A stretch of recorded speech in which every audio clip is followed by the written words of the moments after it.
මේ වෙද්දී ඔබ දන්නවා ගෝල් ෆේස් එකේ ඉඳපු ඒ වගේම ප්‍රොටෙස්ට් වල දිගටම ඉඳපු ප්‍රධාන 7 දෙනෙක්ව අත්අඩංගුවට අරගෙන ඉදිරිපත් කරලා දින ගණනාවක් ජුනි 1 වෙනිදා දක්වා රිමාන්ඩ් බන්ධනාගාරගත කරලා තියෙනවා. ඒතර විශාල කාල සීමාවක් මේ අයව හිර කරලා තියෙනවා සහ ටිකක් බරපතල චෝදනා උන්ට එල්ල කරලා තියෙනවා. ප්‍රධාන වශයෙන් පොදු දේපල වලට හානි කිරීම කියන චෝදනාව තමයි උන්ට තියෙන්නේ. ඊට අමතරව අයුතු අවහිරය ඇතුළු චෝදනා ගණනාවක් දාලා මේ කට්ටියව හිර කරා. ඇත්තටම පොලිසිය ඊටාම උපක්‍රමශීලී විදියට මේකෙදී විරෝධතාකරුවන් ඇත්තටම විරෝධතාකරුවන් පාගමනින් විශාල පිරිසක් එක්ක කොටුව පොලිසියට ගියේ මේ අයත් එක්ක.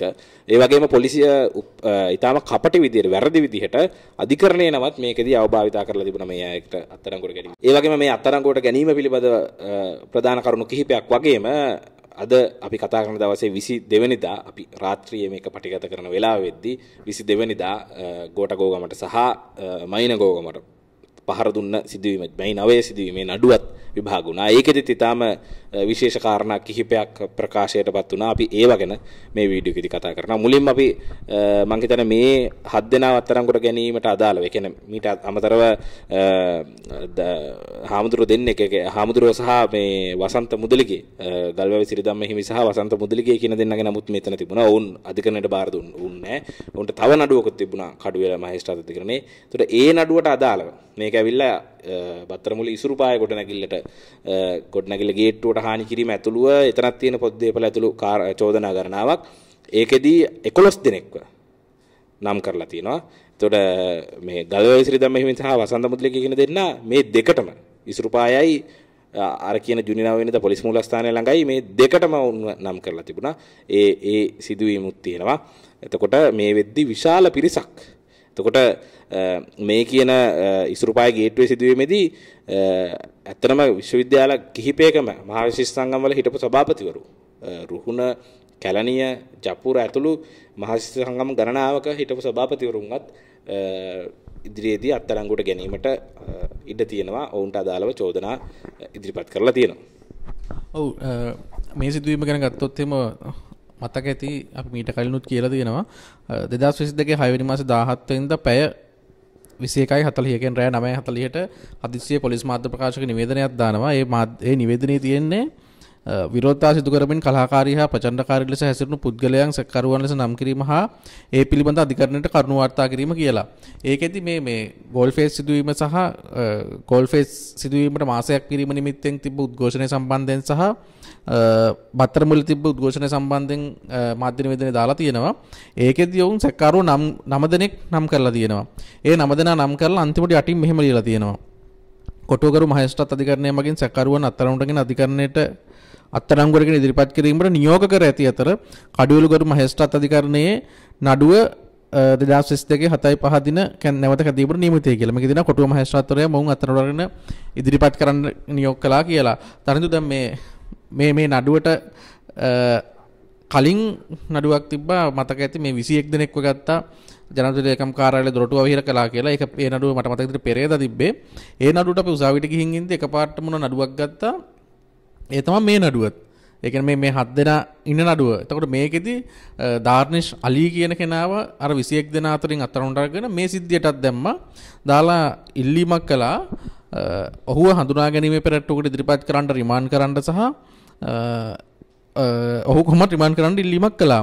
එතකොට ඒකෙදි සාලිය පීරිස් ජනාධිපති නීතිඥවරයා කරුණ දක්වලා කිව්වා දැන් පළවෙනි එක තමයි පොදු දේපල පනතයර්ථයේ මෙයාගේ මේ තිබ්බේ රුපියල් 60000ක අනර්ථයක් සිදු කළා කියලා තමයි මේ ASP කෙනෙක්ගේ වාර්තාවක් වුණ පොදු දේපල පනතයර්ථයේ ඉදිරිපත් කළා තිබ්බේ 67000යි. ඉතින් සංශෝධන පනත අනුව ලක්ෂයට අඩු නම් අපදෙන්න පුළුවන්. ලක්ෂයට වැඩි නම් සුවිශේෂී හේතු තියෙන්න ඕන අපදෙන්න. ඉතින් අපදෙන්න පුළුවන්කම තිබ්බා. ඒකම හඳුනා ගැනීමේ පෙරට්ටුවට කලින් කොටුව පොලිසිය OIC ඇවිදilla ඔහුගේ ෆොටෝ අරන් තිබ්බා. ඉතින් කොටුව පොලිසිය සාජන් කෙනෙක් තමයි ඔහු අඳුන ගන්න ඉන්නේ. OIC යර්ථේ ඉන්න. ඉතින් ඒ දේවල් සඳහන් කළාට පස්සේ ඔහුට අපදෙන්න පුළුවන් වුණා. අප ගන්න පුළුවන් වුණා. හැබැයි දැන් අද වෙද්දී අර 67000 වැඩි වෙලා තියෙනවා 1 ලක්ෂ ගානකට. ඒ කියන්නේ ලක්ෂයට වැඩි බොහෝ දුරට උන් රිමාන්ඩ් බාරයට පත් කිරීමේ අරමුණින් පොලිසිය අනිවාර්යෙන්ම මේක කරන්න ඇති. ඒ කියන්නේ වෙලා තියෙන හානිය දවසකට කලින් තිබුණ 67000ක් සහ නීතිඥවරුන් දැන් මේ සිදුවීමේදී 22 වෙනිදා උදේ කොටුව පොලිසියට ගියා. කොටුව පොලිසියෙන් කිව්වා කොටුව පොලිසිය ඉඩ පහසුකම් මදි කියලා. කරන පාගමනක් විදිහට කලාකරුවෝ නීතිඥවරු ගෝල්ෆේස් එකේ ඉඳපු වෙනත් ප්‍රොටෙස්ටර්ස්ලා ගොඩාක් එකතු වෙලා පොලිමේ පාගමනකින් ගිහිල්ලා කිව්වේ බොහෝ අයගේ තර්කය උනේ ජුනි 9 වෙනිදා අපිත් හිටියා. අපිත් විරෝධතා පැවැත්වීම වරදක් කියලා ඔයගොල්ලෝ කියනවා නම් ඒ වරදේ මේ අයත් ඒ වරද කරලා තියෙනවා. එතකොට ඔක්කොම බාර ගන්න කියලා අපිවත් ගන්න කියලා වගේ තැනකින් තමයි විරෝධය ආවේ. කොහොම නමුත් කොහොම හරි ඔක්කොම බාර ගන්න නැත්තම් මේ 7 දෙනා හරි 7 දෙනාට අදාළ මොනවද චෝදනා කතා කරන්නේ. එතකොට කොටුව පොලිසිය කිව්වා නෑ මේ අයව ගන්න ඕනේ. හැබැයි පොලිසිය ඉඩ නෑ කියලා මරදාන පොලිසියට යන්න කියලා. එතකොට පාගමනින් කොටුවේ සිට මරදානට ගියා. මරදාන පොලිසියෙන් තමයි මේ අය ගත්තේ. ඊට පස්සේ නීතිඥවරුන්වත් ඇතුළට අරගෙන පොලිසිය ඊටාම සිනහමුසුව. ඇත්තටම මේ ගේට්ටුව ඉස්සරහා ඉඳපු විරෝධතාකරුවෝ එක්කත් මම බලාගෙන ඇවිල්ලා මමත් ළඟ හිටියා. හොඳට hina වෙවි කතා කර අපි දෙක වෙද්දි අධිකරණයට දාන කිසි ප්‍රශ්නයක් නැහැ. අප ලැබෙයි. බය වෙන්න දෙයක් නැහැ. එහෙම කතා කර හිටියා. ඒතර නීතිඥවරු එක්කත් ඇතුළට ගිහලා හොඳට කතා කර හිටියා පොලිසිය. ඒතර මේ අතරේ වෙච්ච දේ තමයි තරිදු කිව්වාගේ කලින් දවසේ 67000ක විතර අගයක් තමයි වෙලා තිබුණේ. මේකට අප දෙන්න පුළුවන් ලක්ෂයට අඩු නම්. එතකොට ඊට වැඩි නම් දින ගණනාවක් රිමාන්ඩ් කරන්න පුළුවන්. අප නොදී ඉන්න පුළුවන්. එතකොට මේගොල්ලෝ මේ කාල සීමාව අතරේ මේ විරෝධතාකරුවත් එක්කත් hina වෙවි. විරෝධතාකරුවෝ ඉතාලම සාමකාමීව තමයි හිටියේ. ඒගොල්ලෝ පොලිසියට ගීත ගායනා කරා. පොලිසියත් එක්ක මිත්‍රශීලීව තමයි විරෝධයේ හිටියේ. ඒ අතරේ ඊටාම කපටි විදිහට මේ අයට තියෙන මේකත් වැඩි කරලා දෙනවා. අප දෙන්න බැරි විදිහට. ඒ විතරක් නෙවෙයි දෙකට දානවා කුටු උසාවියට කිව්වා ඇත්තටම ගෝල් ෆේස් එකේ මේ කියන 9 වෙනිදා නඩුව පහර දීමේ නඩුව ඉවර වෙලා දානවා කිව්වා. ඊට පස්සේ උසාවියට ගන්නවා කිව්වා. උසාවියට ගත්තේ නැහැ. රෑ වෙනකන් ඉඳලා හවස් වෙනකන් ඉඳලා මහේස්ත්‍රාත්වරයාගේ මහරගම ගෙදරට අරගෙන ගියා. එතකොට මෙතන ඉඳපු විරෝධතාකරුවන් වයි ඔක්කොම රස්තිය අතු කෙරෙව්වා. කරවලා ඉවර වෙලා චෝදනාවත් මේව කරලා මේ අය කොහොම හරි දින ගණනාවක් ඇතුළට දාන්න තැනට වැඩ ටික හැදුවා. ඔව් ඒකෙදී කියන්න ඕන අර මාධ්‍ය නිවේදනයේ තිබ්බා උන් අත්තරමට අරගෙන ඉදිරිපත් කරන්න කියලා මහේස්ත්‍රාත්වරයා නියෝග කළා කියලා. හැබැයි තරින්දු දැන් එදා අර ධාර්නිෂ් අලි සම්බන්ධයෙන් සිද්ධිය ගත්ත වෙලේ ඒතර හිටපු මාධ්‍යවේදිනියක් අතුළු මාධ්‍යවේදීන් කිව්වා මේක සම්පූර්ණ බොරු මාධ්‍යනි පොලිස් මාධ්‍ය ප්‍රකාශක නිවේදනයේ එහෙම අත්තරංගුවට අරන් ඉදිරිපත් කරන්න කියලා නියෝගයක් නැහැ කියලා. ඒ අනුව අපි නීතිඥවරුන්ට ඒ ගැන දරුන් දුන්නා. පස්සේ නුවන් බෝපගේ රිවිහාර පින්නදුව ජයන්ත දිහියත් එක්ක ඇතුළු නීතිඥවරු පිරිසක් ගිහලා නඩුපොත පරීක්ෂා කළා. නඩුපොත බැලෙව්වා. එහෙම බලද්දි ඒක එහෙම අත්තරංගුවට ගන්න කියලා නියෝගයක් නැහැ. ඒකේ දෙන එකම නියෝගය තමයි මේ සිද්ධිය දර්ශන ලබා ගන්න මාධ්‍ය ආයතන වලට ගත්ත නියෝගයක් විතරයි තියෙන්නේ. අත්තරංගුවට ගන්න නියෝගයක් නැහැ. ඒ කියන්නේ බොරු පොලිසිය අධිකරණය ගැන වැරදි අධිකරණ කතාව විකෘති කරලා අධිකරණය ගැන බොරු මේකක් අධිකරණයට අපහාසයක් මේක හරියට අපහාසයක්. ඒ වගේම දැන් මේ වෙනස් සිද්ධිවලදී පොලිසිය සැකකරුවන් සම්බන්ධයෙන් හංගනවා. දේශපාලඥයෙක් ගත්තොත් ඔහු ගැන හංගනවා. අපි දැක්ක ජොන්සන් ප්‍රනාන්දු එහෙම අත්තරංගුවට ගත්ත වෙලේ සමහර ලාවට කිව්වේ නෑ මේ മന്ത്രിවරයෙක් අත්තරංගුවට ගත්තා කියලා කිව්වේ. අත්තරංගුවට ගත්ත අය ගාය පිරිස ආය අතර മന്ത്രിවරයෙකුත් ඉන්නවා කියලා කිව්වා. හැබැයි මේ හිටපු එමුති කෙනෙක් ඉන්නවා කියලා කිව්වා. නම කියන්න බය වුණා. හැබැයි මේ අත්තරංගුවට ගන්න නියෝග කරලා නැති සැකකරුවන් විදිහට නම් කරපු අය ගැන විතරක් මාධ්‍ය නිවේදනයකුත් දැම්මා. මෙන්න මේ අය අතරට ගන්න නියෝග කළා කියලා. ඒ කියන්නේ පොලිසිය සම්පූර්ණයෙන්ම දෙවිදිහකට වැඩ කරනවා කියලා හොඳටම මේකෙන් පේනවා. ඒ කියන්නේ පොලිසිය හදන්නේ මිනිස්සු අතර අපකීර්තියක් ඇති කරන්න මෙන්න මුන් තමා මෙතන ඉන්නේ මුන් පක්ෂ වලට සම්බන්ධ හරි මොනවා හරි කියලා මේ අරගලකරුවන් ගැන මිනිස්සු අතර අපකීර්තියක් ඇති කරන්න සහ සාමාන්‍ය මිනිසුන්ව බය කරන්න. ඉතින් කොහොම හරි ඔය විදිහට මේ වෙදි 18 දෙනෙක් දක්වා වෙන්න පුළුවන්. දැනට 7 දෙනෙක් ඉන්නවා. ඊට අමතරව වෙනත් සිදුවීමකට අමල් සාලින්ද අත්අඩංගුවට අරන් ඉන්නවා. තවත් කේස් එකක් අමල් සහ එතකොට අමල් මේ 7 දෙනා එක 8යි. ඊට අමතරව තව 11 දෙනෙක් අන්තර්ශීය විද්‍යාලයේ ශිෂ්‍ය බල මණ්ඩලයේ සිසුනුත් එකතු කරොත් එහෙම මේ වෙදි 19කට ලං වෙන පිරිසක් එක්ක අත්අඩංගුවට අරන් නැත්තම් ගැනීමට ලොකු ඉඩක් තියෙන බව පේන්න තියෙනවා. සහ ඔකට තව 21ක් එකතු වෙන්න ඕන. 26ක් අත්අඩංගුවට අරගෙන අපමතත් ඉන්නවා. ඔව් අපමත දැන් ඉන්න පිරිසක් ඉන්නවා. එතකොට ඊටාම පැහැදිලිව මහා සංඛ්‍යාත්මකව මහා පරිමාණයෙන් ගෝල් ෆේස් එකේ ඉන්න හිටපු අයව අත්අඩංගුවට ගැනීම හිර කිරීම විශේෂයෙන් ගෝල් ෆේස් එකෙන් යම් පොඩ්ඩක් හෝ එළියට අවිලා ප්‍රොටෙස්ට් එකක් කරොත් ඒ අයව මොකක් හෝ නීති මේකක් දාලා විශේෂයෙන් අද උදේ විශේෂ එකක් වුණා කියන්න අමතකුණා. කොටුව පොලිසියට ගිය වෙලාවේ මේ ගොඩක් අය ඇවිල්ලා ඉන්නවා කියලා නීතිඥ නුවන් බෝපගේ කතා කරද්දී එතන ඉඳපු උසස් පොලිස් නිලධාරියෙක් ඇහුවා මේ ෆාදර්ත් ඉන්නවද කියලා. ෆාදර්ත් ඇවිල්ලා දින්නේ කියලා. ඊට පස්සේ තව කාට හරි කෝල් කරලා ඇහුවා මේ ෆාදර්ව ගන්නද කියලා. එන මේ බාර වෙන්න ආපු වෙලාවේ මේ අයට අමතරව ෆාදර්වත් ගන්නද කියලා ඇහුවා. ඒතර සමහරට මේ ඒ වෙලාවේ කොමාරි එතනින් නියෝගය ආව ෆාදර් කියලා මෙතන කිව්වේ ජීවන්ත පීරිස් පියනම. එතකොට ඔහු පියනමත් ගොඩාක් ගෝල් ෆෙස් එකේ ක්‍රියාකාරී හිටියා. කොහෙන් හරි මේ ආවා කියලා දැන් ගන්න ඕනේ නැහැ. ඊට පස්සේ අද ඕනේ නැහැ කියලා කිව්වා. අද ඕනේ නැහැ කියන්නේ හෙට හෝ අනිද්දා ෆාදර් ඇතුළු තව අයවත් කුමන හෝ සිද්ධියකට කොටු කරගන්න ඉඩ තියෙනවා. ඕක තමයි ගෝල් ෆේස් එක මර්ධනය කිරීම පිළිබඳ කතාව. ඔබ දන්නවා මීට කලින් ජොන්ස්ටන් ප්‍රනාන්දු පිළිබඳව තිබුණු අතුරුතහනම් නියෝග ඉවත් වෙලා අභියාචනාධිකරණෙත් ආවා. ඒ අතුරුතහනම් නියෝග ඉවත් කරලා අභියාචනාධිකරණය පෙච්චම විසි කරා ජොන්ස්ටන්ගේ. ජොන්ස්ටන්ට ඕනනම් පියවර ගත හැකි. දේශබන්දු දැන් මාසකට වැඩි කාලයක් තිස්සේ කිසිම ප්‍රශ්නයක් නැහැ. මහින්ද රාජපක්ෂ, නාමල් රාජපක්ෂ ඔවුන්ගේ කණ්ඩායමම ඊට පස්සේ ITN එකේ වැඩ කරපු සංජීව එදිරිමාන්න ඇතුළු මේ අයට කිසිම ප්‍රශ්නයක් නැහැ. ඒ ප්‍රශ්නයක් නැති මහා පහර දීමක් ගෝල් ෆේස් එකේ තිබුණු මහා පහර දීමකට අදාළ පහර දීමේ නඩුව විභාගයට ගනුණා මේ කියන 22 වෙනිදාම. ඔව් ඒක සරලවම කියනවා නම් ලංකාව පුරා 9 වෙනිදා වෙච්ච හැම සිදුවීමකටම මුල් වෙච්ච ප්‍රධානම සිදුවීමට අදාළ නඩුවත විභාගයට ගත්තා. අඩ කැඳෙව්වා. තරිඳු කිව්වා වගේ අභියාචනාධිකරණයේ නියෝගයක් දීලා තිබ්බා. තරිඳුව ගැන වීඩියෝකුත් කළා. ඒකෙදි අභියාචනාධිකරණය කියලා තිබ්බා මහේස්ත්‍රාත්වරයට අවශ්‍ය නම් අලුත් නියෝගයක් දෙන්න පුළුවන් කියලා. අද නඩුව කැඳවපු අවස්ථාවේදී ජනාධිපති නීතිඥ සරත් ජයමණ්ඩල නීතිඥවරු කිව්වා දැන් අභියාචනාධිකරණයේ නියෝගයක් දීලා තියෙනවා. මහේස්ත්‍රාත්වරයට අලුත් නියෝගයක් දෙන්න පුළුවන් කියලා. ඒ අවස්ථාවේ මේ සම්බන්ධයෙන් නීතිපතිවරයාගේ මතය විමසුවා. නීතිපති දෙපාර්තමේන්තුවෙන් ඇවිල්ලා හිටියේ අතිරේක සොලිසිටර් ජෙනරාල් ආයෂා ජිනසේන මහත්මිය. ආයෂා ජිනසේන මහත්මිය කරුණු දක්වමින් කිව්වා දැන් මොහු දැනටමත් අප පිට ඉන්නේ. එතකොට අපහෝසි කරලා රිමාන්ඩ් කරන්න නම් අප පනතේ විදිහට අපවලුම් කරන්න හේතුවක් සිද්ධ වෙන්න ඕන. එහෙම හේතුවක් CID එකෙන් තව වාර්තා කරලා නැහැ. එහෙම කරුණු දැක්වීමක් කළා. ඒ අනුව ජොන්සන් ප්‍රනාන්දුට අර කලින් අපේ අවලංගු වෙලා නැවත වරක් රුපියල් මිලියන 10 බැගින් වූ ෂෙල්ටර් දෙකක් රුපියල් කෝටි ඒව දෙකක් නියම කළා. ඒකම අපකාරයන්ගේ වත්කම් මොකද කෝටියක්නේ වත්කම් ඉදිරිපත් කරන්න කියලත් නියෝග කළා. ඒකම තමයි ජොන්සන් ප්‍රනාන්දු සම්බන්ධයෙන් අද අලුත් වරදක් අනාවරණ වුණා. අපරාධ නඩු දාන සංග්‍රහය අනුව දණ්ඩ සංග්‍රහයේ 120 කියන වරද අනාවරණය වෙනවා කියලා ආයෂා ජිනසේන මහත්මිය අධිකාරියට දැනුම් දුන්නා. ඒ වගේම මේ අල්ලියගහ මන්දිරයේ තිබ්බ අයිජු ජනරාශිය සම්බන්ධයෙන් කුමන්ත්‍රණය කිරීමේ වරදටත් ජොන්සන් ප්‍රනාන්දු සැක කරනවා කියලා අද අධිකාරියට දැනුම් දුන්නා. ඒ අනුව ජොන්සන් ප්‍රනාන්දු සම්බන්ධයෙන් බරපතල කාරණා කිහිපයක් මේ වෙනකොට අධිකරණයේදී කියවිලා තියෙනවා. ඊට අමතරව දේශබන්දු දෙන්නකෝන් වටේටත් මේක කැරකෙනවා. දේශබන්දු ගැන කියන්න ඕනේ ඒක ගැන වෙනම. නමුත් දේශබන්දු ගැනත් කරුණු අලුතෙන් කියන්න තියෙනවා. ඔව් මේ සිදුවීම වෙච්ච දා ඉඳන් අපි කිව්වා දේශබන්දු සම්බන්ධයෙන් මේකෙදි මැදිහත් වීම කොහොමද කියලා. අර තරිඳු පටන් ගද්දිම කිව්වා වගේ මෙච්චර කාලයක් ගිහිනුත් දේශබන්දු අත්තරංගුවටපත් උනේ නැහැ. හැබැයි දැන් අද අධිකරණයේදී නීතිඥවරු දිගින් දිගට මත කළා. නීතිඥ උපුල් ජයසූරිය ජනාධිපති නීතිඥවරයා, නීතිඥ සරත් ජයමාන්න, ජනාධිපති නීතිඥ රියන්සි අල්සගුණරත්න මේ වගේ ජනාධිපති නීතිඥවරු දිගින් දිගටම කරුණු දැක්වීම් කළා මේ දේශබන්දු එන්නකොන් සම්බන්ධයෙන් වෙනස් පියවරක් අනුගමනය කිරීම සම්බන්ධයෙන්. ඒ ගැන නීතිපතිවරයාගෙන් කරුණු විමසුවා මහේස්ත්‍රාත්වරයා.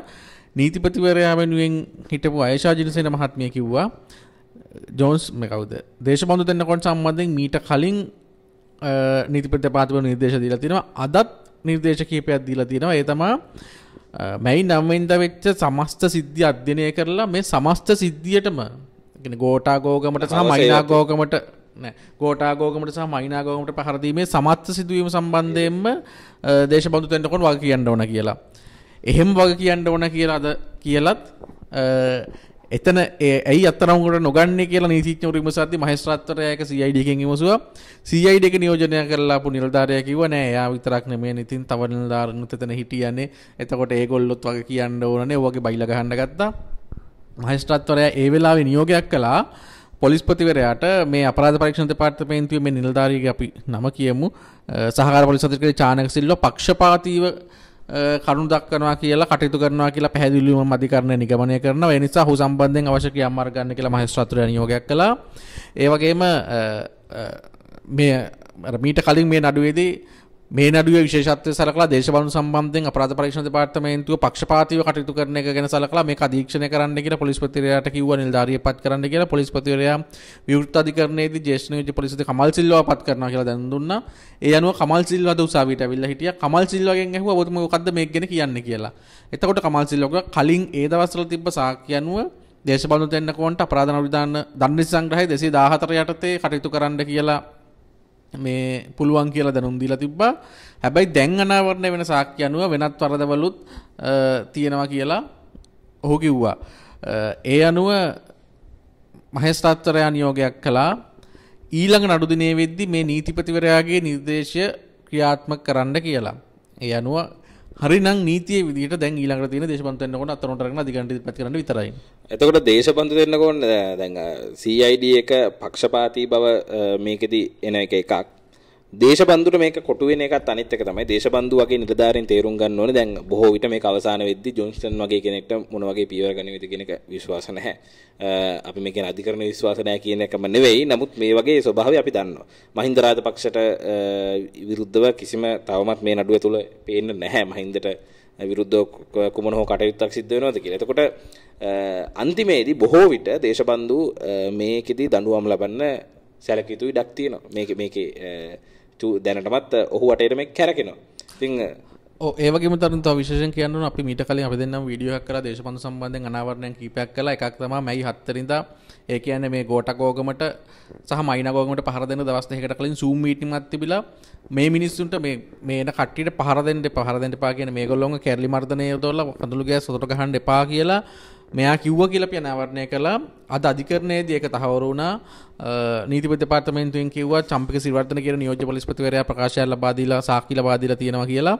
මැයි 7 වෙනිදා රැස්වීමක් තියලා Zoom මීටින් එකක් තියලා දේශබන්දු කිව්වා කියලා. දේශබන්දුගේ අවසරයක් නැතුව මේගොල්ලොන්ට වතුර හෝ කඳුළු ගෑස් ගහන්න එපා. ඒක හොඳට මතක තියාගන්න මේ Zoom මීටින් එක රෙකෝඩ් වෙනවා. එහෙම නැතුව ගහලා තිබ්බොත් එහෙම බලා ගන්න පුළුවන් කියලා තර්ජනාත්මකව කිව්වා කියලා චම්පික සිරිවර්ධන සාක්ෂි දීලා කිව්වා.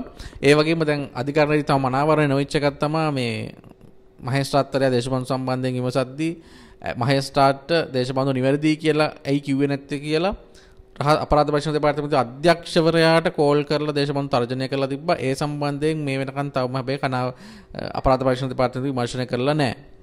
එතකොට අපරාධ පරීක්ෂණ දෙපාර්තමේන්තුවේ පක්ෂපාතීත්වයයි දේශබන්දුගේ පක්ෂපාතීත්වය නිසා වෙච්ච විනාශය කියන එක ඉතාම පැහැදිලියි. දේශබන්දු ඇත්තන වග කියන්න ඕනේ. ඔහුට දඬුවම් ලැබෙන්න ඕනේ. නමුත් බොහෝ විට මේ සිදුවීම අනෙක් වගකීම් වෙනුවට දේශබන්දු වැඩිපුර දඬුවම් ලබන්න තියෙනවා. එතකොට මේක නිලධාරීන්ට ආදර්ශයක් වෙයි. මේක කොතනටද යන්නේ කියන එක මත නිලධාරීන්ට විශේෂයෙන් මේ වගේ කියන්නේ රෙදි නැතුව කඩේ යනවා කියලා කියන්න පුළුවන් විදිහේ නිලධාරීන්ට මේක මේ සිදුවීම ආදර්ශයක් වේවි. ඒ වගේම CID එක වගේ ආයතනවල නිර්ලජ්ජිත ක්‍රියාකලාපය මේ නඩුවේදීත් නැවත පැහැදිලි වෙනවා. මේ අවශ්‍ය විදිහට පියවර ගන්න නැතුව අත්අඩංගුවට ගන්න ඕනේ අය ගැන අත්අඩංගුවට ගන්න නැතුව දේශපාලන හතුරන්ව දඩයම් කරන නිකන් ඊටාම පහත් ආයතනයක් බවට CID එක පත් වෙලා තියෙන බවත් මේකෙදි මේ දැනට එළි වෙලා තියෙන කරුණු අනුව පේන්න තියෙනවා. ඔව් අපි CID එක ගැන මම හිතන්නේ වෙනම කතා කරමු. මේ දැන් කිව්වේ CID එක ගැන අපරාධ පරීක්ෂණ දෙපාර්තමේන්තුවේ අනාවරණය වෙච්ච කරුණු. ඒක මේ සිදු සම්බන්ධයෙන් මහින්ද රාජපක්ෂගෙන් ප්‍රකාශයක් සටහන් කරගෙන තියෙනවා කිව්වට තාම ඔහු සක්කාරියක් බවට පත් වෙලා නැහැ. අපි හොඳටම දැක්කා වීඩියෝ වල සජීවීව දුන්නා. මොකද ඒගොල්ලන් කට්ටිය මේක Facebook ඔස්සේ සජීවීව දුන්නා. මානවික කොමිෂන් සභාවෙදිත් මේ සාක්ෂි ඉදිරිපත් වුණා. ඒ තමයි මහින්ද රාජපක්ෂ ඉන්දිම මිනිස්සු කෑ ගහන අපි ගෝල් ෆේස් යනවා කියලා. මහින්ද ඉන්දිම තමයි ජොන්ස්ටන්ට කිව්වා කියන කතාව කියන්නේ. ඉතින් මහින්ද රාජපක්ෂ වගකිය යුතු අග්‍රාමාත්‍යවරයෙක් විදිහට අවුරුදු 40 ගණනක් විතර 50ක් විතර දේශපාලනය කරපු මිනිසෙක් විදිහට එයා කියන්න ඕන මෙහෙම කරන්න එපා කියලා. හැබැයි ඔහු එහෙම කිව්වේ නැහැ. ඒ කියන්නේ ඔහු නොකියා මේ ගෝඨගෝගමට සහ මයිනගෝගමට පහර දෙන එක අනුමත කරලා තියෙනවා. ඒකම අර පොලිස්පතිවරයාට බුද්ධිවන්ත වාර්තා ලැබුණා. එතකොට පොලිස්පතිවරයාට කැරබෙනවා කියන අනිවාර්යෙන් බුද්ධිවන්ත ප්‍රධානින් දැනගන්න ඕන. ආරක්ෂක ලේකම්වරයා දැනගන්න ඕන. ජනාධිපතිවරයා දැනගන්න ඕන. මොකද මෛත්‍රීපාල සිරිසේනට ආපු ප්‍රශ්නේ මතකයිනේ මේ පාස්කු එක සම්බන්ධයෙන් මෛත්‍රී නොදැන ඉන්න බෑ කියන එක සම්බන්ධයෙන්. ඉතින් ඒ වෙලාවේ බුද්ධිවන්ත ප්‍රධානින් කිව්වනේ අපිත් සමහරුක අපි දුන්නේ නැහැ කියලා සමහරුක දුන්නා කියලා. කොහොමද දැන් ඒකෙන් පස්සේ යම් දෙයක් වුණා නම් ඒ කියන්නේ මේ ආණ්ඩුව ආවෙත් බුද්ධිවංශ ශක්තිමත් කරනවා කියලානේ. ඉතින් බුද්ධිවංශ අනිවාර්යයෙන්ම ජනාධිපතිවරයා ජන ආරක්ෂක ලේකම්වරයා දැනුවත් කරලා තියෙන්න ඕන මේ සිද්ධිය සම්බන්ධයෙන්. සහ දැන් හැබැයි ඔවුන් සක්කාර වෙලා නැහැ තාම. නෑ. සහ අපි පාරේ ඉන්න මිනිස්සු වෙලත් අපි දැනගත්ත මේ ප්‍රහාරය කලින් ඉඳන් අපි අනතුරු අඟවපු හැමෝම දැනන් ඉඳපු මේ ප්‍රහාරය අපි කලින් Facebook post දැම්ම මෙහෙම ප්‍රහාරයක් වෙන්න පුළුවන් කියලා. එතකොට එහෙම ඒකෙම දැන් කවුරු හරි ගියා ඊට පස්සේ දැන් අපි නිකන් Facebook එකේ post දාලා හිටිය කියලා නෑ අපි පොලිසියට කිව්වා මානව හිමිකම් කොමිසමට කිව්වා කියන්න ඕන හැමතැනම කිව්වා. ඉතින් එහෙම අපි දැනන් හිටියානම් බුද්ධියංශ නොදැන හිටියානම් එතකොට ඒක බරපතල ගෝඨාභය රාජපක්ෂගේ බරපතල මාසමත්කමක්. එතකොට ඒක දැනන් හිටියානම් එහෙනම් ඒක දැනගෙන කටයුතු නොකිරීමත් ඔහුගේ ප්‍රශ්නයක් විශේෂයෙන්ම ඔහුගේ අයියා අගමැති වෙලා එද්දී අයියට කිව්වනම් අඩුතරම ඔයාගේ දැනට මෙහෙම පිරිසක් එනවා මේගොල්ලෝ මේ මෙහෙම කරන්න යනවා කියන එකවත් කියලා නැත්නම් එහෙම කිව්වනම් එතන මහින්ද රාජපක්ෂගේ වරදයි. මහින්ද රාජපක්ෂ ගෝඨාභය රාජපක්ෂ වගකීතු තනතුරු වල ඉඳගෙන මේ මහා විනාශය පිළිබඳව උන්ට බරපතල වගකීමක් දෙනවා. බුද්ධියංශ වලට වගකීමක් තියෙනවා. ඒතර මේ කරුණු තවම මේ විමර්ශනයේදී හෝ අධිකරණ කටයුත්තේදී එහෙම අවධානය යොමු නොකරපු පැති. කෙසේ නමුත් දැනට පේන්න තියෙන විදිහට දේශබන්දු තෙන්නකෝන් මේ සිදුවීමට වගකිව යුත්තේක් විදිහට මේ නඩුවේ ඉදිරියේදී ඔහුට එරෙහිව පියවර ගැනීමේ ඉඩකඩ තියෙනවා.